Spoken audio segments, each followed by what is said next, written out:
ஒரு குறையை சரி செய்வதற்கு யார் தயாராக இருக்கின்றீர்களோ அவர்களுக்கு தான் குறை சொல்வதற்கு உரிமை இருக்கிறது. சமூகம் கெட்டுவிட்டது, நாடு சீரழிந்து விட்டது, இளைஞர்கள் திசை மாறிவிட்டார்கள் என்று சொல்லிக் கொண்டே இருப்பதினால் எந்த தீர்வும் வந்துவிடாது. அவற்றையெல்லாம் சரி செய்வதற்கு நாம் என்ன முயற்சி எடுத்தோம் என்பதில் தான் இருக்கின்றது தீர்வு. என்னால் என்ன செய்ய முடியும் என்று கேட்காதீர்கள்.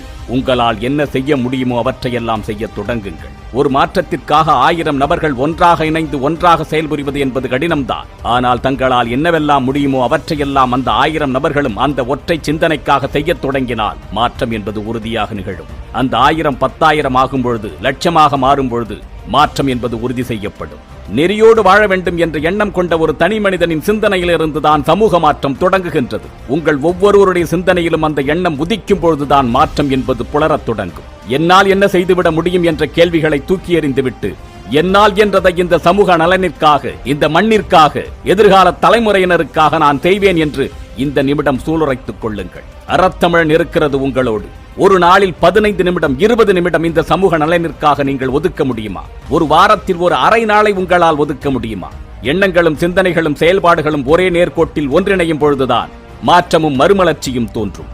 அந்த மாற்றத்திற்கான விதை என்னிடமிருந்து தொடங்குகின்றது என்ற எண்ணத்தோடு அறத்தமிழன் பேரியக்கத்தோடு கரம் கோத்துக் கொள்ளுங்கள். புறையோடி போய்விட்ட ஒரு சமூக கோளாறினை ஒரு சில பேச்சுகளின் மூலமாகவோ, சில காணொளிகள் போடுவதன் மூலமாகவோ, ஒரு கூட்டத்தை நடத்துவதன் மூலமாகவோ சரி செய்துவிட முடியாது. அதற்கு சில காலங்கள் தேவை.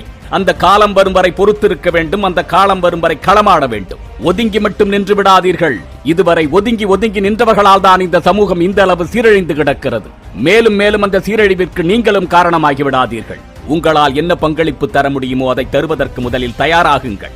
இவை அனைத்தையும் ஒன்றிணைத்து அரணாக இந்த தமிழ் சமூகத்திற்காக எழுப்பி உயர்த்தி நிறுத்த வேண்டியது அறத்தமிழன் பேரியக்கத்தின் கடமை. அதை நாம் உறுதியாக செய்து காட்டுவோம் என்ற நம்பிக்கையோடு இந்த சமூகத்தின் தவறுகளை எல்லாம் தகர்த்தெறிந்து தகை சான்ற தலைமைகளாக உயர்த்திக் கொள்ள அறத்தமிழன் பேரியக்கம் அழைப்பு விடுக்கின்றது. வாருங்கள், சந்திப்போம்.